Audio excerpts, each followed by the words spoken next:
কি রান্না হয়েছে মা আজকে? কি রান্না হয়েছে? এই যে মাছের ঝোল, পাবদা মাছের, আর এখানে হয়েছে বেতে শাক। কি বেতে শাক? সেটা কি? রসুন দিয়ে ভাজা করা হয়েছে, খেয়ে দেখ। বেতে শাক এইসব কি আবার? হ্যাঁ, বেতে শাকটা কি জিনিস? এই তো বাবাকে ডাকতো। বাবা এসে গেছি। দাও আমাকে দাও। কোথায় থাকো তুমি? এত হুটোপাটা করো। এত হুটোপাটা কোথাও তো করিনি, অনেক বেলা হয়ে গেছে। চলো আজকে তোমার অল্প ভাত শাশুড়ি- সাথ দিতে হবে না, আর এইটুকুনি? খাবো না। না আমি আর খাবো না। কি বলছো আমার শাশুড়ি? শাশুড়ি তো আর আজকে বেড়ে দিচ্ছে না। ও তাহলে বেড়ে শাশুড়ির মেয়ে বেড়ে দিচ্ছে। দিচ্ছে। শাশুড়ির মেয়ে- আরে পায়ের ওপর থেকে কি তুলে পায় নে। এটা রেখেছেন? দাঁড়াও, শাশুড়ির মেয়ে আজকে বেড়ে দিচ্ছে।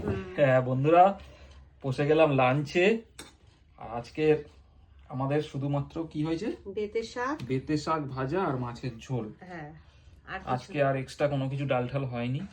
মানে আমরা ডাল ন্যাচারালি বা খুব অন্য কমই কিছু হয়। মাছটা দাও আর অত সাজাতে এই হবে না, বেতে আমাকে শাক দাও। খাবি? আমি ওইসব গুলাও শাক খাবো না। বেতে শাক খাবি না কেন? না আমি ওইসব খাই আরে না। বেতে শাক খা, বেতে শাক ভালো। জীবনে আমি প্রথমবার নিয়ে নাম এলাম, শুনলাম। জীবনে সেই জন্যই তো খেয়ে দেখবি যে কেমন টেস্ট হয়েছে। হ্যাঁ, অল্পই দিচ্ছি, খেয়ে ব্যাস দেখ। আর না। ভালো লাগলে আবার দেবো, ভালো লাগলে আবার দেবো।